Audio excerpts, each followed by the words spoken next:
Howdy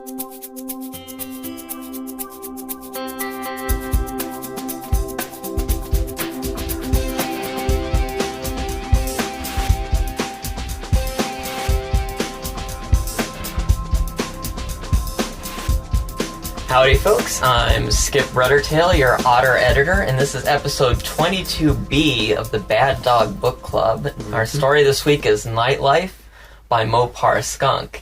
And with me, as always, is... Yep. Toons is the Metro Cat. The cat with the full Metro card. Smart trip all the way. Oh, that kind of Metro. I thought you meant, like, metrosexual. No, that's too straight for me. Oh, okay. And, you know, we're very lucky here today because we've got we've got two special guests with us. So first we have Dane, your Otter. Otter. Why otters? I'm sandwiched by otters right now. we got another one too. Otters are the best. Yeah, and Alflor, the writer otter. Yeah, and it's pretty cool because we actually have the Alflor read the story for us last week, if you guys remember, and now we actually have him to comment. So that's kind of cool. That's a fun new thing. Alflor's pretty much a friend of the show. I mean, we've done I think 2 of your stories now. Is this the first story he's So done this for is us? an apology for the last time you reviewed. What? The story, No, right? I'm sorry. Is that what this I is? tried to be nice. No, I wasn't boy. here. I Oh just my heard goodness. terrible. No, just kidding. I tried to be nice.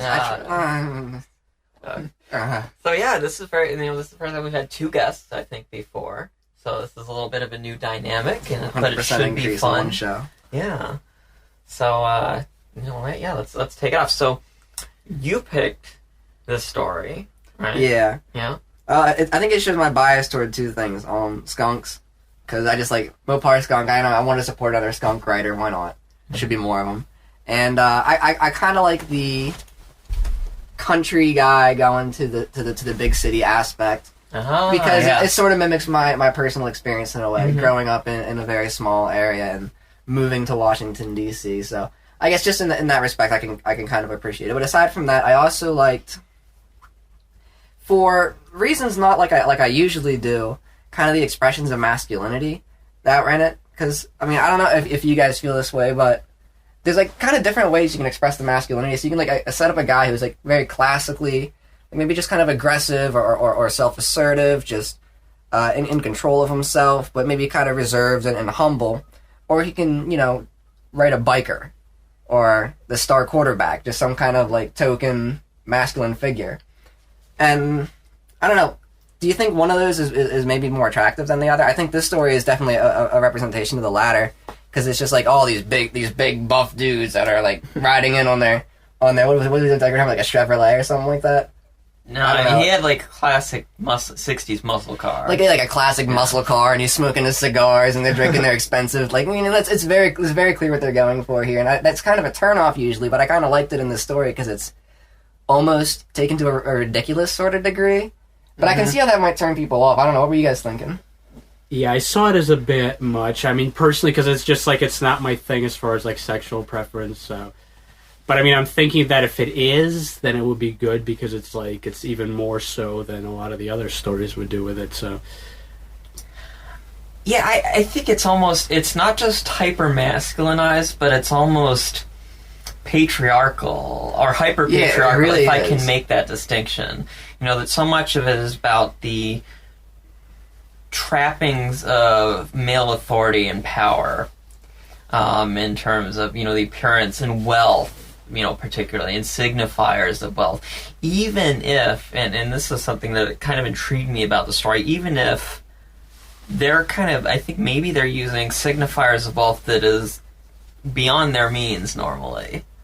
And I got that sense, which I kind of interested and intrigued me. That you think he's passing? You said a little bit, yeah. Because he runs a bike shop, so unless you're Orange County Choppers or something, he probably does okay, but he's not like normally at the suite and stuff, or this club. And then he's with a college professor, and most college professors.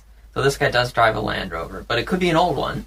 Most college professors are well-to-do, but not going to be super wealthy. And they're the only cars in the lot that aren't like a BMW or a Jaguar or whatever. Whatever they said it was. They weren't the nicest cars in the lot. So there is maybe a sense here that they're reaching above their station. They're a little bit out of place. Well, I mean, it's the whole, like, going out on the town thing. Like, Mm-hmm. you pretty much, I'm sure he's been saving up maybe even, like, for months to do that, just so he can Yeah. have enough cash to Right. pretend like he's This really is a above. treat for Yeah. him. It's vacation. Yeah. But what I wondered is, have you guys heard about the concept of metronormativity, as they call it? The idea that the proper place for expressing homosexuality is in the city. Yes. Now, how do you feel about that? Because I come from a rural area, like I said, and more or less gave it up to go to the city because I felt more comfortable expressing my sexuality here. And there are a significant number of people who feel that that is perhaps betraying a certain small town sexuality.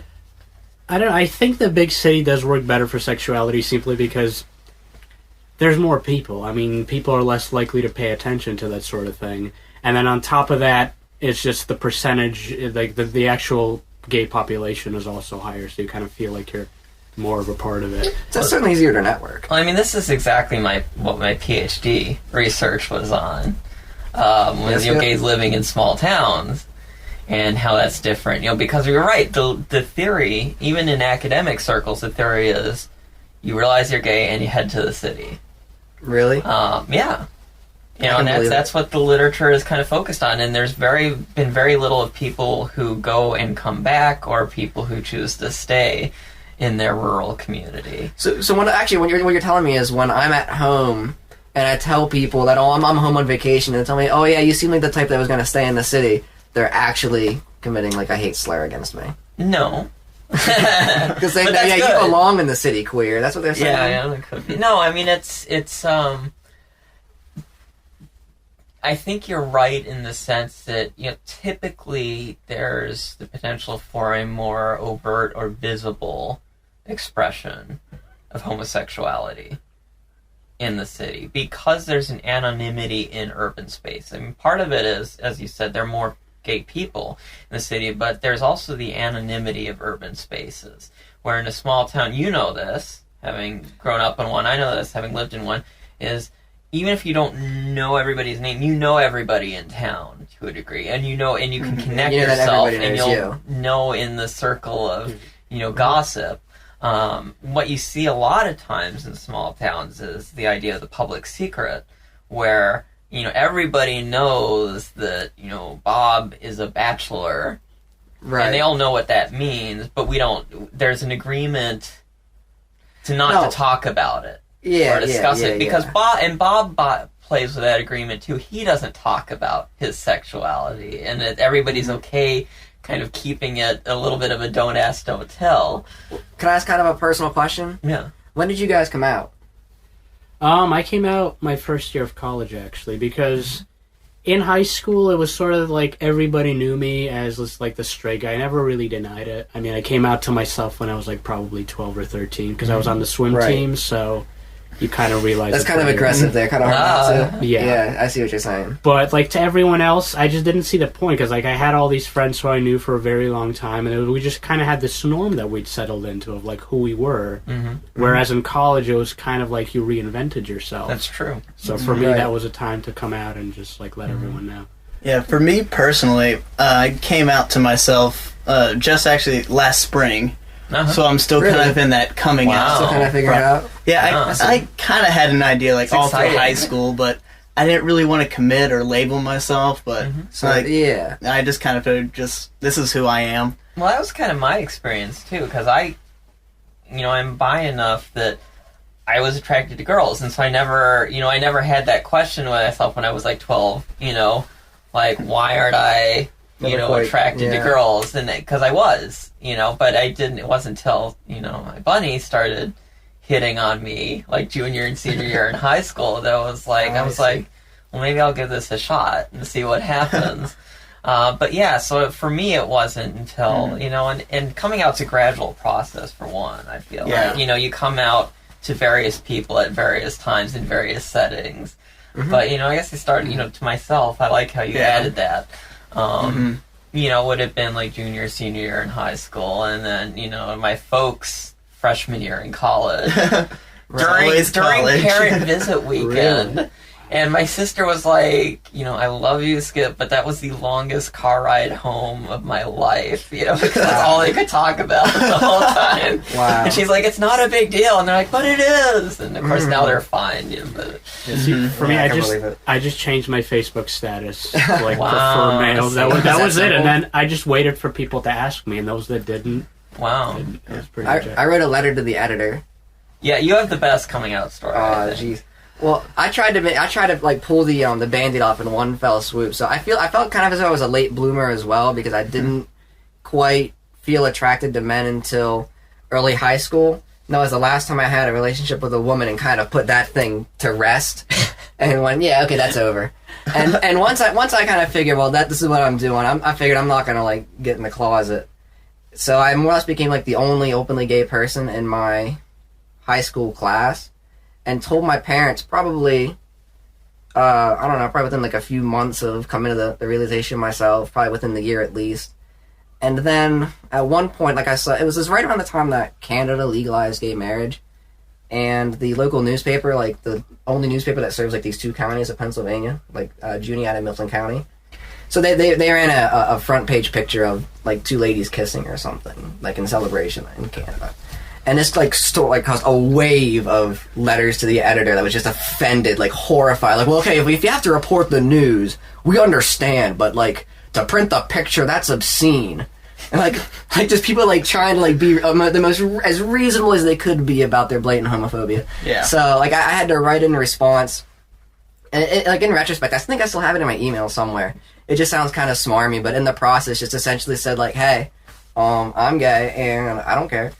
And I essentially made an argument that said, if gay people want to get married, they should be allowed to. It doesn't matter what God said, because God doesn't really care that much about atheists, but atheists still marry, so like whatever. Mm-hmm. And then like the next day, Good argument, actually. Yeah. I like that.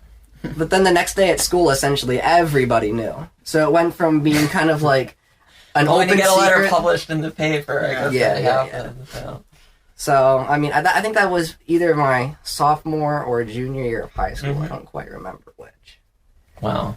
Wow. That's, I gotta hand it to you. That takes It was- some cojones, man. Well, it's the thing was I felt as if everybody did know, Mm-hmm. and the only way, the best way to have power over it, because I figured what people were who people who wanted to hurt you, what they figured was that you were ashamed of it, Yeah.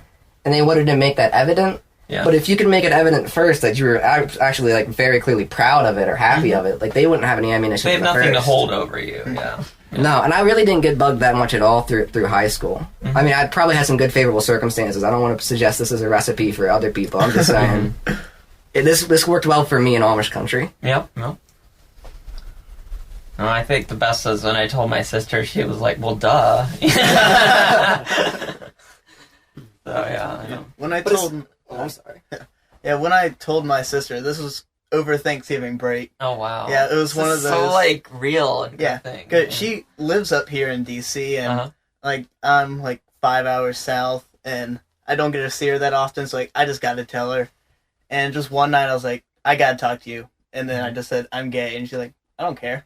Yeah. And so that was an I think awesome. for moment. our generation, it pretty much is, for most people, it's like, who cares? yeah, that really You is know, about it. and it's not a big deal. And Mhm. that's what my sister said to my folks way back then, was like, it's not a big deal. And Mm-hmm. Yeah. luckily for most people, it isn't. I was lucky to be born into a very supportive family too, where Yeah. there were like natural parts, like small bits of like resistance, but not even like aggressive resistance. Mm-hmm. And everybody in general has been very Yeah. supportive. Everybody Yeah. I've known. Yeah.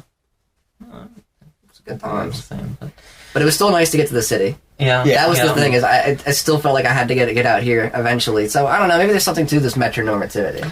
I don't know. For me, I mean, this is one of the things that drove me to study what I was, going to school in a small town and knowing all these people who were gay in the small town and the surrounding area. And, well, there's nothing written about them or why they've chosen to do this, And so I think it's different now a little bit because of things like the internet and social networking. That's what I found talking with people, that you can have a dispersed population and still kind of organize meetups. And that's what I'll see too. A lot of these people, like, every Monday night, this restaurant or bar, the upstairs room will be, like, there's one not too far from here, just a couple hours from DC, and every Monday night there's a sign in the upstairs room of this restaurant that says private party. There's no other marking, but everybody who's gay for 50 miles around knows that's our gathering spot, and they just eat and have drinks and stuff. But and so it's there if you're plugged into this network. Interesting. Yeah. It is creating new landscapes. But yeah, it is this story. I mean, they're so. I think that's one of the things that it really harkens back to this idea of performativity, because this guy specifically, we watch the whole process of him dressing up in It this does feel way, like a literally performance, putting on the costume to go into this space where traveling to to the blend city in like a with troop them. almost. Yeah, and to perform this particular type of kind of very kind of Cruising. patriarchal consumption and money oriented performance of yeah. masculinity in this space. So I that appealed to me as a good anthropologist. Yeah, it's enough. It's heaped on enough that it's ridiculous, because there's so much ridiculous spending of money, so much ridiculous expression of masculinity. And I think it's one of the things that makes it work. Is ridiculous is maybe a good word, because it's consciously over the top. Correct. And if it wasn't so over the top, you'd be like, wow, these guys are real assholes. Let me know.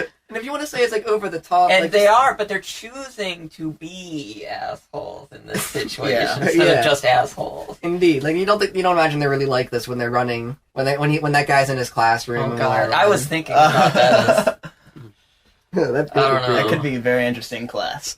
Yeah. No, I was Did it sitting. mention I that the said, what I rat said to you. is the student? Yeah, what Yeah. I said to you was, I was like, speaking as a professor, that's a serious breach of teacher-student trust right there. No kidding. They kind of got it completely over my head at first, because I think Yeah, I just parsed it as like believe playful me. language. Like I just parsed it as playful language, but it probably does make sense, right? Maybe It that does is a make student. sense. Oh, that is. I believe me, I totally noticed it right away. But do you think a lot of people have like professor fantasies? Because I think if anyone goes to college and just sits in class long enough, they're liable to end up like fantasizing about a professor. Does that make sense? Yeah. Like, I've never really fantasized about a teacher professor, but I mean, I'm sure like plenty of people have. Like, I was in my office one time at AU, and I had, I was sitting here working on the computer, and somebody comes up and starts rubbing my shoulders, and I thought it was Michelle. Was it George who'd Bush? been in the office, right? Yeah. Oh God, I'm not Angela. No. I thought it was Michelle, from the party last night, my best friend, because I'd just seen her a moment ago, and she'd gone out, and I was like, and I turn around, and it is one of my students. And I was like, creepy. Oh, hi there, and I was like, it was like, and there were a couple other times like when I was like, hey cutie, and I was like, hi, what can I help you with? Just nipping it in the bud right away, because I don't know, you're allowed to be flattering, creeped out by it. You're yes, but Yeah. I'm allowed to be freaked out by it. You're allowed to be creeped out by it because you're Professor IRL, but I still think it's hot. I still think the professor thing is hot. It kind of is, but I also see it as like, the Asian cultures have it a lot more, this sort of like kind of level of reverence for the teacher, where you almost treat him as something more than a person, at least while it's like a teacher-student kind of setting. So you wouldn't say like, oh, hey there, cutie, because like they're not that kind of person. Yeah. And of course, And it all I'm depends like, on... besides, I'm a top bitch, you're cutie, and I'm not me.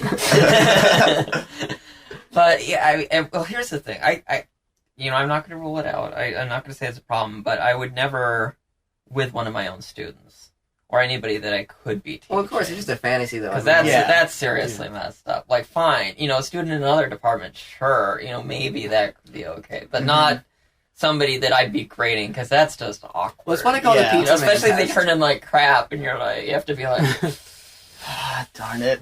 It's what I call the pizza man test. Would you ever in your real life fuck the pizza guy when he came over?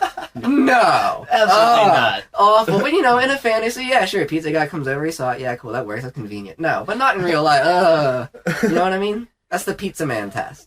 Well, I mean, because also in a fantasy, like, you choose the setting, you choose what kind of person they are, like... How they talk. I just And love that line in Big Lebowski where they're, like, watching the porn, and it's, like, the cable guy, coming in, and he's like, you can guess what happens next, and Lebowski goes, he fixes the cable. Yeah.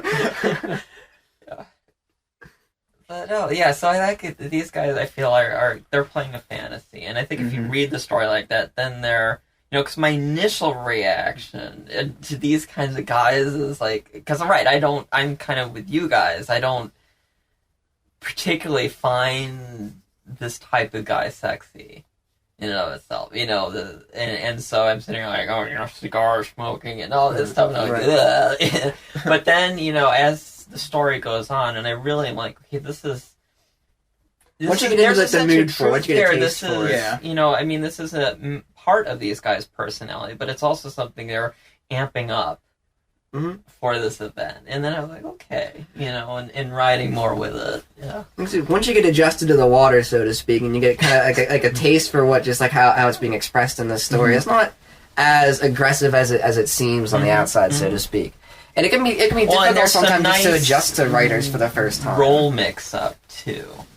Which I also think works to the story's advantage, that we come in. And you start the story, you're like, okay, this is going to be like every other story with this character. And especially when, we see the girl and then we see the collie, we're like, okay, he's going to just, nail some little twink and leave them in a broken pile as he sits there with a cigar and walks off. Like, we've all read it. Yeah. Right. And he didn't. I mean, there was somebody else who was a big guy, too. And then... what do you think about the rat, though, in this story? I think breaking the fourth wall, that's the guy that commissioned it. Is that? Okay. Yeah. So if you want to, it's... See, that's interesting, because I wasn't aware of that. Mm-hmm. Does that change your view on his role in the story? I felt, at first, I don't know, I'd have to think about it a little more, but I kind of felt the rat was redundant. Redundant? To the story. Oh, what do you feel like it was, what did you guys think? I just felt like it kind of was a little last minute, just kind of thrown in. Yeah. I mean, if he was the guy that commissioned it, then yeah, it makes sense. Kind of like a signature, like, also put this guy in. It feels like a cameo almost, like, oh, look, right, there it because is. we don't know anything about him. Yeah, and just kind of all of a sudden just was there. Yeah, he walks in he literally, we do not see him enter. They literally look up and he is there. Mm-hmm. Right. We're told he entered. But then, yeah... I mean, it's literally poof, Shazam, here I am. And we're gonna, Eiffel Tower you. But given the way the which story is great, ends, given the way the story ends, where like they're still like kind of plowing each other when they're done, he might be setting this up for more installments in the future. I mean, I've seen stuff like that. So That's like by the time you have these three characters interacting through maybe 2 or 3 different installments, I don't know, it might not be so weird. But even then, if what the guy commissioned it wanted to see was two masculine and chubby guys getting it on, he's probably not even so concerned if maybe he himself is just kind of thrown in at the end. I guess that makes more sense now that I know this guy was the commissioner, because at first I was like, I don't know why the rat is here. And I still maybe feel a little bit like the story really isn't about him. He appears kind of right at the end, where we have sex round 2. And that's kind of what I felt like. It almost was like, I almost feel like the story should have ended, or this part of the story before the rat came should have ended as they look up and see the rat, maybe. Yeah. Oh. End of story. Yeah, I see what you're saying. I mean, it's Yeah, but now that I think about it, it does feel like a commission piece, because it did feel like there was a lot of kind of like wish fulfillment going on, and less as far as like character development and like having a character arc, and more of like, I want to see 2 guys fucking, or I want to see, this. Well, and I wonder, I mean, our main character is a skunk who drives a Dodge car, and the writer is Moparskunk, and Mopar is Dodge OEM parts, so... Yeah. There's a little of that there, but I like, we got I like having the elephant, because we don't see a lot of elephants. Yeah. Mm-hmm. Yeah. That reminded me, White Yodi had a new story out this week, which I really liked. Or for you listeners now, a couple weeks ago. But one of the things, where the guy goes clothes shopping at H&M. Oh yeah, I read that one too. I really liked it. There was one thing that I loved it, but there was one thing that really intrigued me or it kind of made me chuckle. He mentions one of the guys who works there is an effeminate rhino. Effeminate rhino. And I was like, just wow, believe it. trying to wrap my head around that. Like, what a great thing, because it totally fucks with the stereotype. Mm-hmm. Totally. I surely would be. I have I do shop at H&M. This jacket's actually This shirt's from H&M. Very nice. Here we are. I have nothing from H&M. Yeah, and Well, you should. It made me want to go to H&M. After I read White Yote's story, I was like, I gotta go to H&M again. Advertise. There you go, White Yote. You can sell out your services. But then I have seen a guy like that. He works there. He's really effeminate, but he's like a huge, like really built guy. Like if he wasn't wearing the clothes he was wearing, and if he wasn't talking, because he's like really kind of like It's like that. his voice is a little higher. What's that guy on Annie, like the, where they like flip the decor in the house? There's a guy who's like huge and never does any work. That's what I love. Like he's got huge, massive muscle, Terry or something. And he never lifts anything in the show larger than like a flower pot. And he'll be like the women, like Terry, who's this little woman who's like 120 pounds, are like heaving around huge pieces of furniture. And he's like, yeah, move it over there. And I was like, yeah. So, but I love that though, like an effeminate rhino. I was just taken by that. So I like seeing, we get a lot of. I mean, that's part of the fun I think of a lot of furry stories is playing with species stereotypes. Figure out where do they come from, which I'm always interested in. But then, playing with them, either working in a way that supports the stereotype or working in a way that subverts it. So Basically, you just like working at it from a starting point mm-hmm. versus it being arbitrarily assigned. Yeah. Mm-hmm. So, but we saw elephant, which is not super rare, but it's unusual. Yeah. It's unusual, You're and I like represented an seeing older some of these character. unusual. And that's also Which we haven't had unusual. yet on this show. Have you ever Like written any a else. story with an older character? We Have call- you ever call written them- a story with an older character? No. No.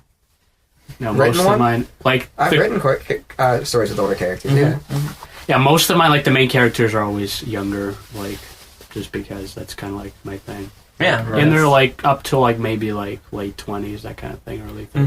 Mm-hmm. Well, it's partially it's the age you are. Yeah. And you Write write what that you stage in know. your And, life. Same I'm thing always with a little curious though about the people who are like 60, and like all their books are, like, oh yes, my 15-year-old or 18-year-old protagonist or whatever. Well, did you hear about Frank? Well, Robert told me about Frank Kameni died recently, right? Mm-hmm. I saw him on the cover of Metro Weekly, and I said it's sad that guy died. And Robert mentioned that he used to always go to the Lambda Rising bookstore Mm-hmm. downtown in Washington, D.C. once a month to pick up the latest edition of the Boy Incest magazine. oh my god. So, I mean, thanks. I mean, I don't know if that was his exact flavor, but he said it was like, that's at least what the magazine was known for. But the lesson here being, even civil rights leaders need their porn. yeah. Yes. And as long as it's not real people, they're just writing it. It's all right. Crude We'll let 'em animations go. or something. I don't know what that is. I'm just trying to imagine the quality of gay pornography available in like magazines in the 70s.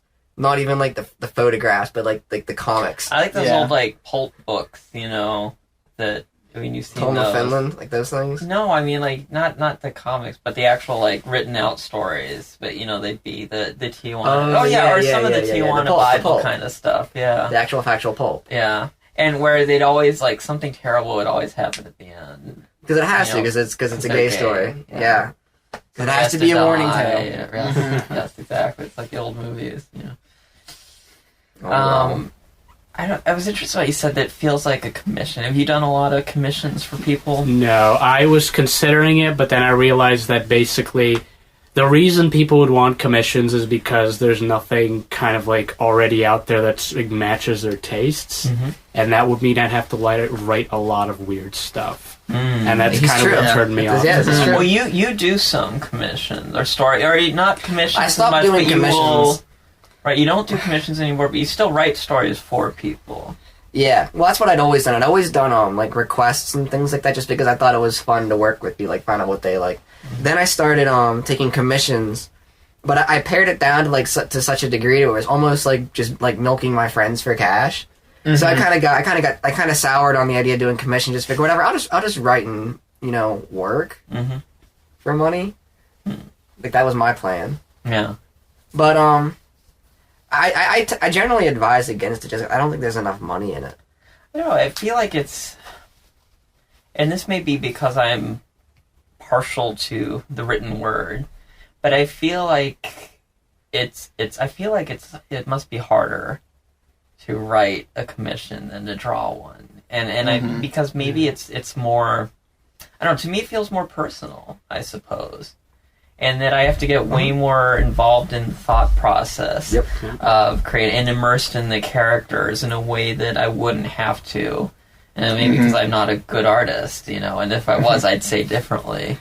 And I feel like whenever I'm working on someone with a request or a commission, I definitely have to stay in contact with them, because there are a dozen times where you might need to clarify some minute detail just about their character or personality that, I mean, if you write it the wrong way, it's going to seem like 9 inches, what's your middle not name? 8. No, but it's stuff like, what's your middle name? Like, I went in the story, I wanted the character to ask what your middle name is, and I obviously can't get your middle name wrong. Yeah. Like, one of those stupid things, like, Yeah. Yeah, I mean, that's the other problem I kind of would have had with commissions, is the whole, like, too many cooks spoil the broth thing, because people and the fandom, some of them don't really care that much, others are very particular about their characters. Yeah. If you get one tiny thing wrong, they're immediately like, I've seen this of artists, like, they do a commission, it looks great, but the person's like, well, mine has, like, blue-tipped fur, what is this? Like, this is wrong. Yeah. And they get angry. I always try to, when I get an artist, I mean, I'm going to the artist for a reason, for one, is I like the kind of stuff they do, so and I want him to do it. Now, I always kind of say, like, here's a couple of really basic things,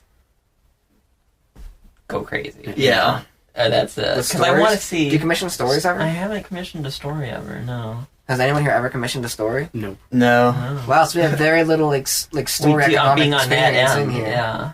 In general. Yeah. Wow. Well, you've done, like I said, you've written I've some taken commissions and so. I hated it. No, it'd be interesting, I met Dane at Rocky Mountain, and he writes commissions for people all the time. Constantly. He's a very fast writer, too. I mean, he'll turn out ridiculous, a number of words in a session. He'll live stream it, just... Right. And he'll often work on people's commissions via live stream, so everybody can watch him while he writes. And it's pretty amazing. But yeah, it'd be interesting to ask him, at some point, get him on the show. He's still supposed to send us a story. He says he's working on one, of course, but he's busy with commissions. But to ask him, how do you manage it? Or how do you, because I think we're all kind of worried about, how do we either get into this thing enough to be able to write about it well, whatever this person's passionate about, or how do we distance itself so it doesn't feel weird, or, I just kind of wonder how he manages these things. Yeah, I mean, because, like, the one brush I have had with it is, for one of my stories, one of my readers wrote in, and he's like, it would be really cool, if you could put one of my characters into, like, one of the chapters.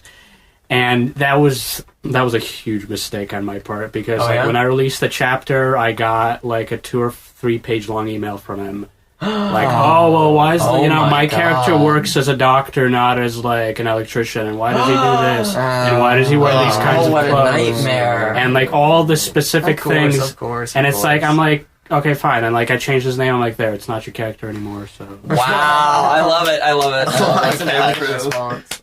Great.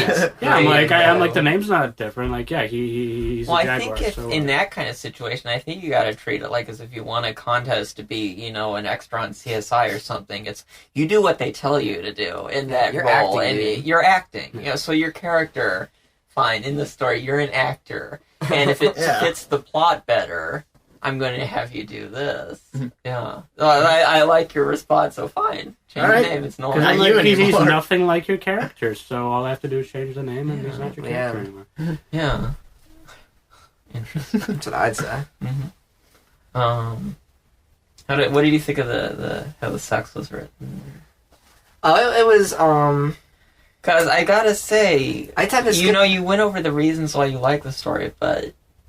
There are 2 chubby guys, and you didn't mention that. But knowing you, I kind of I did and enjoy the sexual parts. That's true. But I mean, I'm just saying, I caught this when I was reading it and going, What do you want me to say though? I would think you should have said one of the reasons I picked it is because it had two chubby guys fucking. I think that's what you should have Do you said. want me to hit some kind of Audible Plus come button or something? Is that what you I want? think so. Yeah. Okay, does you have like a bell we can ding or something? No, it's fine. Okay. Yeah. Are you happy? I mean, now I enjoyed the story. That sound actually came from his pants, folks. Anyway, Whatever. go on. Whatever. But yeah, now we were talking about the whole like hypermasculinity bit, and that kind of got me thinking. The descriptions of the sex were very similar to that, like the whole like comparing the penis to like beer cans. Like, Yeah. it's a very guy thing. He didn't compare it to like a different object that was very like. The language is all there. It matches And up it's perfectly. very like visceral and language. I mean, this is one of these, like, if you had it illustrated, you'd have to go to an artist, I feel, who does like a lot of fluids. Yeah. You know, it was very Yeah. messy, and that I think that goes into it too. You know, that it's very, and they break things because they're big guys. Yeah, you know, yeah. and they're breaking the headboard and they're being loud, and everybody in the hotel knows what's going on, and that's also a part of this kind of conspicuous, powerful masculinity performance. as And I well. also think it was also like part of the act as well that they Yeah, were putting absolutely. on. It's like, let them hear us because we want to be heard because We're this is men. Yeah. Because the city, nobody even cares. Right. I hear it all the time. Yeah. And I'm in the presidential suite. Nobody's going to care because I'm paying for the presidential suite, and that's a big part of it too. And the whole, adding to that the skunk will do anybody. I think ties into that too. Low His standards. sexuality is unlimited, and they'll all be attracted to him because. So. Just because Yeah. or just bursting So with I'm curly mad. hairs in the Yeah, chest. exactly, and the confidence and the attitude, and, yeah. I like how the elephant called him method. I don't know why. I just like little things like That that. was very interesting. That was nice. Well, I like that word.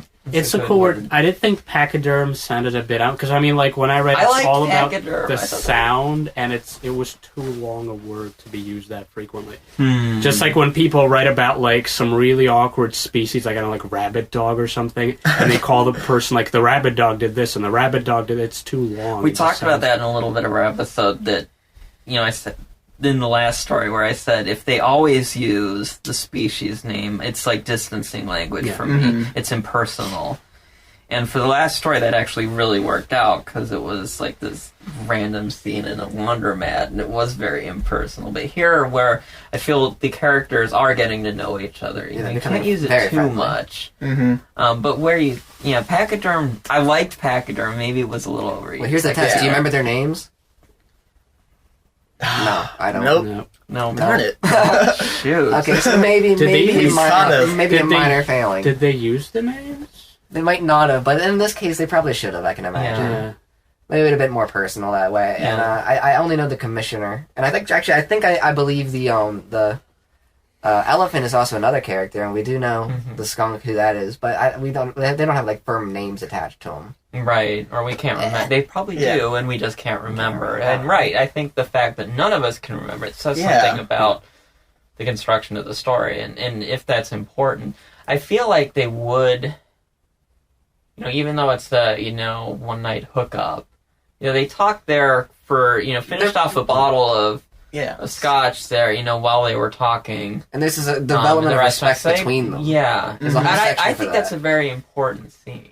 I Yeah. like having that. Sometimes you read badly written porn. Let's put it. I'll skip ahead. I did that. We talked about that. I was really Control F cock. And then skip ahead. But this is nice setting up kind of a mutual respect. I think is the right term for that between these guys, and that plays out in how they enact their scene. They trade positions and stuff because of that. They've established a mutual respect for each Yeah, other. that was one thing I found interesting. Like, they each seem like they'd be very dominant people, Right. and yet they each kind of submit in Kind their of own unity. way to the other. It's Yeah, kind of like which the you don't respect. see a lot of Yeah. in stories. I mean, it's much more usually there's the top, there's the bottom. And Yeah, But then in the end, the rat comes in and serves them both. yeah. yeah. And that's the Well, they idea, are. really. I think you're right, though, Yeah. because they do seem very dominant people, and they recognize that in each other. Yeah. They said, like, I only do this with, like, the right guy or whatever. Right. So I like there's a little bit of, I came into town to fuck anything that moves. So it's like more than just a one night. But I'll only do certain things with certain people, and you're one of those certain people. Yeah. So is the symbolic meaning of this movie like the collusion of business interests to fuck labor? One's an elephant, the other could be. These two dominant guys gonna work together, and then the rat is the American people. Don't think they have that in blue mind. American. Yeah. Sometimes it can be like a subconscious symbolism. Yeah. No, I agree. Oh, and I think that's a meaning I think you could read into it potentially. Potentially conservative furry pulp. Why Business not? interests, including party business interests. Though he's a professor too, which is interesting. Oh yeah, I got that academic class there going on. Yep. They're an entrenched interest. Yes, for sure. Yes. Knowing no one else can be heard on the audio. Well, no, the people watching it on the HD feed can see. So This is the subscriber channel. that was the other thing with I don't know. Jumping way back to White Yodi's story, the H&M. I want to buy silk boxers now again too. I used to have silk boxers, and they wore out. They wore out from use. Silk boxers, play a prominent. It's a good story if you guys haven't read it. I mean, White Yodi is. I love everything he does, just about. He's probably my favorite short story author in the. I don't know what he was. And I hate the word fandom. Why? Community. Yeah. Community. In the community. On the he's internet probably my site. favorite short story author. And this is a very light one for what he normally does, but there's a lot of interesting stuff going on. Maybe we'll have to discuss that one. I'll ask him. There are a lot of writers I've found that I only like their lighter works.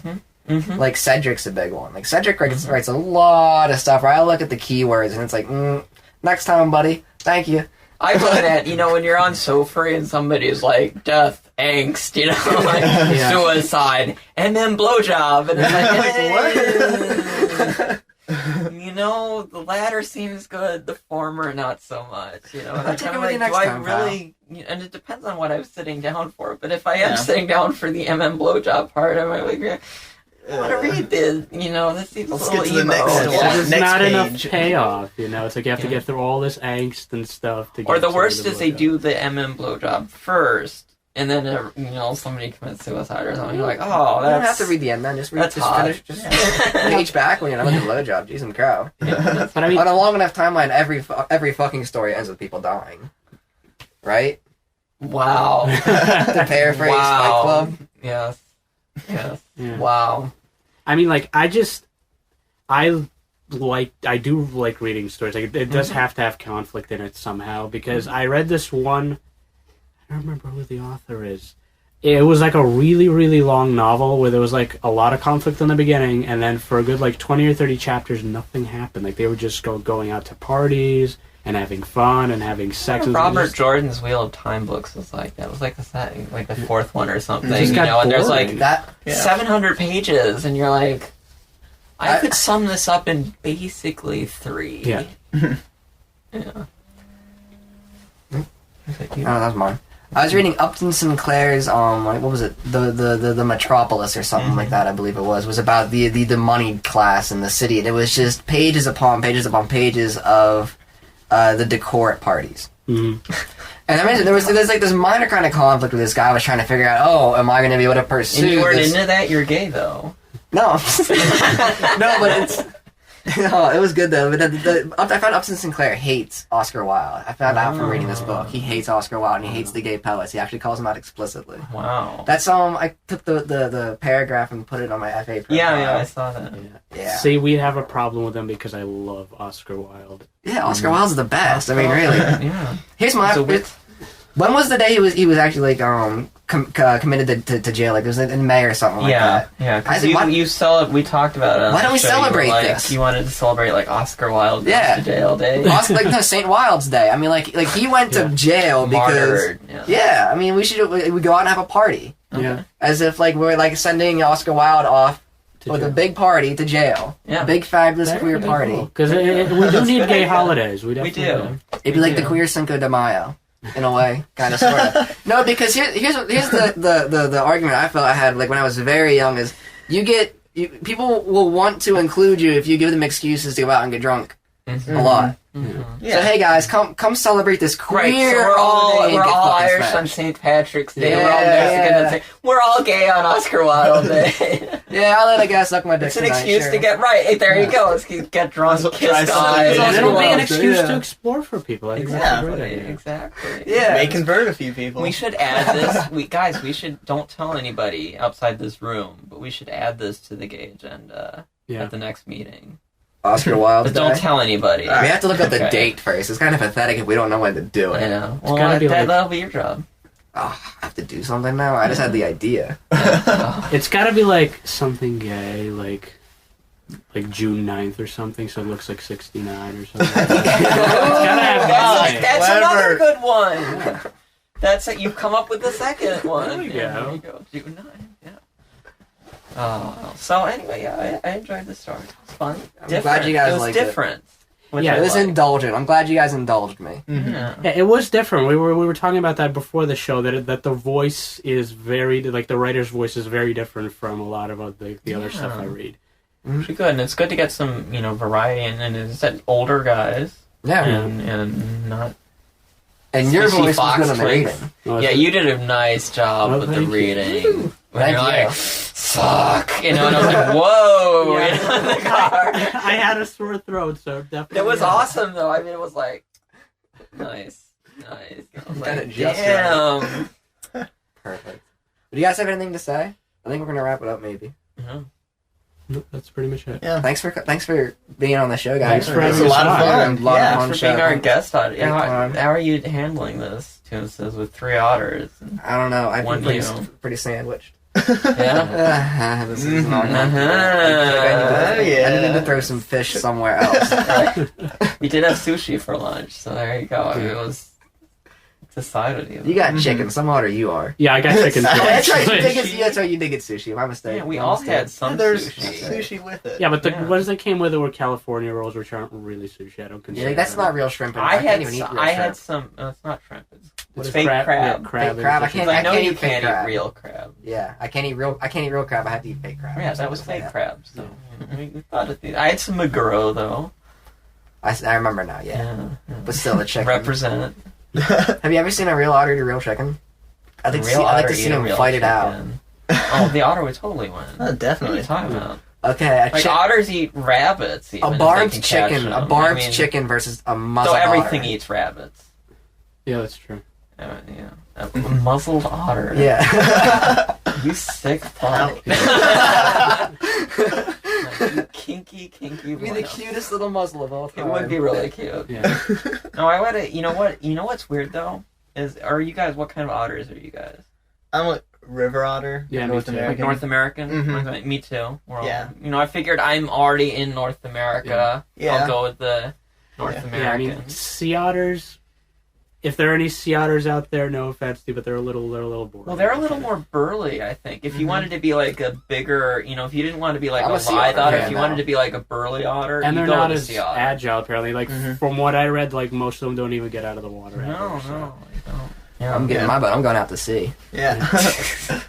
But I think it'd be really cool to be like if somebody was like a giant otter. When it's Like South a macro American. When a giant South American river otters. They Yeah. go up to. They're called river wolves River in wolves. Brazil and in Venezuela. Yeah, because they live in packs. They're up to 8 feet long Whoa. from Whoa. nose to tail tip. The males. They are Like and they hunt in macro. packs, and so you see videos, and they're all like hunting and calling to each other as they herd the schools of fish together. Yeah, that's definitely Yeah. breaks stereotypes because you usually that see would furry. be- Like, That'd furry be otters awesome. usually smaller guys. Yeah, yeah. Like one of the, what is it? Zouch does all the Yeah, little like they're all, mini like, otters. midgets. And Yeah. it's like you have to find, in the Zouch pick just a river otter to come up behind one of his wolves and be like, "What you doing?" Bend over. So yeah, there you go. I think it'd be cool, and they all have distinctive white blotches on their throats, and the pattern is unique to each otter, and they recognize each other partially by that. Cool. So I was like, that'd be pretty cool to be a giant river otter. Yeah, and then if you're doing like your persona, you could have like the unique thing, like the cutie marks for there's the your Jesus okay guys, there's your persona suggestion. Yeah. And if we're gonna do like several artists, we're gonna charge you for that. Yeah. I don't get that at all. Get like the money, character design, casuals, where it's like everything around the me. adoptables. That's the name of it. Like, oh, you can adopt this character. I don't was care like, if people will pay. Oh yeah. they do. Okay. Yeah. So yeah, Some guys, people if you pay it. decide to be a river otter, you need to send your checks to Bad Dog Book Club. Yeah, and like the people in the fandom seem to support this because I saw this, I think on Rariki, she was selling one of her characters and somebody, they said, they were like, what's the point of this? And people attack that guy. They're like, what are Wow. you talking about? This is great. I'm totally paying for this. And it's like, okay. I don't see what's so awful about that. Some people are maybe just a bit creatively challenged, but want a fun character. Yeah. There's nothing so terrible I about don't know. that. It's just a little weird to me. I don't know. Someone I mean, said my there's a sister sucker does- born every minute. My sister so- does cosplay and anime stuff, and she says one of the things she likes about the furry community, like she came to Rocky Mountain for a couple days this summer. One of the things she likes about it is people are creating their own suits and own ideas and characters. They're not playing an already created characters. I don't know. Yeah. I don't think it's anything bad. I just think it's a little weird. But when I came into the furry thing, I thought of the persona entirely like bowling shoes. When you go bowling, you need shoes to go bowling. Yeah. And if I'm going to go in a furry thing, I needed something just to be a furry thing. So I picked a You're- raccoon. Right. I don't know, maybe just because I don't feel very attached to it for that reason. I just don't take it as serious. I'm Otter all the way. Yeah, I've been an otter, like ever since I read Yeah. Redwall back in like 4th or 5th grade, I was like, Yeah. I'm an otter. Otters. See, my name there is that's the little Redwall story because I already had the nickname Skip from a couple friends, and they're Skip in the Redwall books, and I'd read that. But I thought Ruddertail sounds good, and like the next year, a Redwall book comes out with an otter in it whose last name is Ruddertail. Like, Yeah. damn it! And nobody believes me anymore. But like, that's my story. I'm sticking to it. Whatever. Yeah, when I I stole it from you. when I picked an otter, exactly. Stole it from me. Yeah. When I was picking an otter, like all my life, I had been a swimmer, so I loved the water. My family had some place by the river, Shenandoah River, and I was a big fan of Alflor's Stories from Mountain High. So Oh, there you go. So that's how you lure them in with the writing. That's nice. yes, it was a long, well See, thought writers, plan. it can pay off. All right. Well, I think that about wraps it up, guys. So yeah, thanks for coming again. Thanks for having us. Thank you. No problem. Thanks for hanging out. All right. Well, join us next time. Thanks for listening, everybody. Also, you guys are nice too. All right. Why you guys? You That's not are. Awkward ending. It's charming and awkward. And with that, we'll leave.